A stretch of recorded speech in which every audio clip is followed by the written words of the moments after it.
Alrighty guys, I'm going to don the old man jacket now. I wish I had some rose-coloured glasses because I'd be putting them on too, because I'm going to cover classic games. Now, the reason I'm going to do this is because of something called the Wii. I don't know if you've heard of it. It's this gaming system that Nintendo have brought out.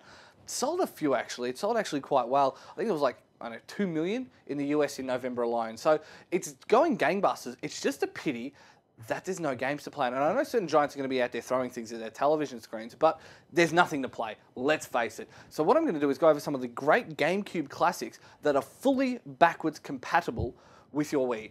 So I'm going to start off with one of my personal favourites, and that is Eternal Darkness, Sanity's Requiem, which was a fantastic game following the Roivas family throughout time.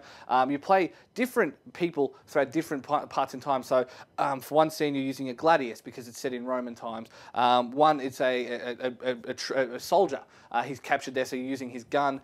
So it goes all through different time periods, and just shows how this evil entity has evolved throughout the ages. And the gameplay was fantastic. The sanity effects, while realistically a cheap gimmick, were done really well. All of a sudden your character would just start bleeding, or start pouring out with blood, or start melting into the ground. And it was to show that your character was slowly going more and more insane. And the way that it was done was fantastic, especially for the execution on the GameCube. It was one of the best games on the system. And so, on that note, I'm going to stay with the scares for a little bit and go for Resident Evil 4. Now, Resident Evil 4 took a bit of a step away from everything that had come before it. There was less of the B-grade scares, the B-grade horror thrills. There was less of the constrictive, single camera shots. There was some fantastic gameplay on this one. Now, I'm not a big fan of Resident Evil in the sense that I never liked the old ones and the way that the camera set up and stuff, and the fact that there was this guy fighting zombies, but he couldn't run away or couldn't use tactical shooting to stop them. Resident Evil 4 changed all that. You could aim your shots, you could take people out at the knees, you could barricade doors, you could climb ladders, you could escape, you could keep falling back until the point where you had to keep fighting them, and the sense of urgency that came with it. Like if you had 5 zombies coming at you, you had to pick your targets because all of a sudden one of them could just run at you and have a lunge. And just the atmosphere in that game was fantastic. Not to mention one of the best looking games of the last generation, some of the best voice acting, and just a great all-round game. Another big one, speaking of a big story and a great game, Metal Gear Solid Twin Snakes, the re-envisioning of the original Metal Gear Solid on PS1. Most of the cutscenes were actually directed by the guy who did Versus, I believe. And he kind of reimagined the cutscene. So it's one of those defining issues like Blade Runner and Blade Runner Director's Cut. Which ending's better? Which vision is better? That kind of thing. And it splits the industry. That said, it brought some of that great tactical gameplay to the GameCube. It had the Metal Gear Solid 2 controls in the Metal Gear Solid 1 universe.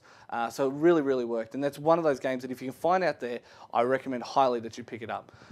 Now, I know I have a big vendetta against Japanese RPGs. I'm going to break that for 1 second for one game. Paper Mario, The Thousand Year Door. One of the best games on the system, and I loved it to death. We all know that I really can't stand turn-based fighting, and it's not because I'm, Zomga to Xbot, but I don't get the whole idea of having, 6 emo kids standing in a line waiting to throw their sword at someone. It just doesn't do the job for me. Paper Mario was great in the sense that it was cute. The actual battle system was surprisingly deep. You could actually have an impact on what you did by using your action points. So as you landed on someone, you did a certain sequence with your joystick or your buttons, and you actually changed how hard you hit someone. Not to mention the great translation was done. Just a fantastic, fantastic game, and I highly recommend you go out there and pick it up. Another game that I think is really I wouldn't necessarily say underrated, but I just think that everyone has to play is Metroid Prime. Now, for all those people who have played Metroid, the side-scrolling, jumping platformer, sci-fi, I don't know what you do it, it's just such an amalgamation of genres. This took that into the first person. So while it took a while to get used to the controls to start with, the whole idea eventually worked. All the enemies that you knew were back. You fought Ridley, you fought all the space pirates and that kind of thing. And it took the whole series in a new direction, especially in the sequels when you had Dark Samus and things like that. So it's a really interesting progression from the side-scrolling games to the first-person shooter. Or I wouldn't even call it a shooter, first-person adventure. And I think that it was an interesting direction to take, and one that I think really paid off, and it's a fantastic game. Speaking of interesting directions to go with games, I'm going to talk about Zelda The Wind Waker. Now, Zelda Wind Waker is one of my favourite Zelda games. That and Majora's Mask. That's probably going to make me very unpopular. I just thought that the fact that they were so willing to branch off from the usual, get the 3 pieces of the Triforce and blah, blah, blah, the reimagining, the cartoony art style, the sword fighting was better in my opinion. The sailing, while boring at times, was fantastic. The sense of exploration, coming across a little island, going awesome, found a treasure, and just filling out your map and stuff. And I really wish that more established franchises would take fantastic steps like this and become fresher and try something new that pays off as well as Zelda Wind Waker did.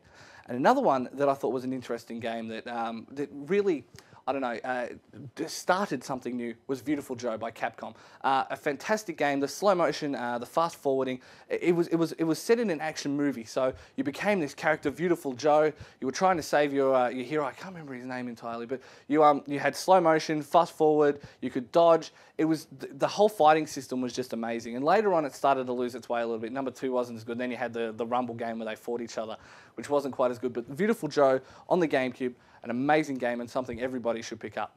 Speaking of fighting, I've got to quickly mention Super Smash Bros. Melee, one of my favourite games of last generation on any platform, and just an amazing game as well. Great for tournaments, great for friends, great for everything. Get your friends together, 4 controllers, Super Smash Bros. Melee, there's a night in itself. I'm going to give you one last one before I go. That one last one, Pikmin.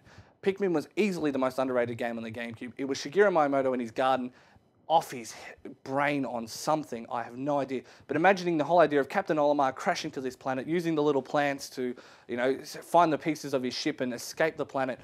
Amazing game. Fantastic. This is what I would call a true real-time strategy, because it's not all about just getting, Zerg Rush. It was about, getting enough of the right guys, enough of the right Pikmin to help you complete a task. Fantastic game, and something that I really think about the GameCube is it was easily the most underrated system of the last generation. There were so many good games on there that went missed because of the dominance of the PS2 and obviously the entrance of Microsoft into the foray.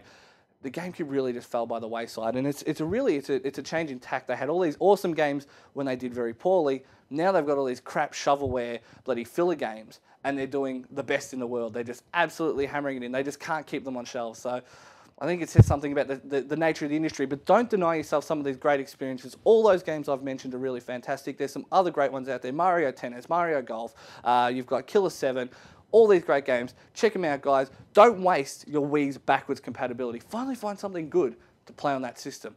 I'm off to go get my asbestos suit because I'm expecting a flame war. Excuse me.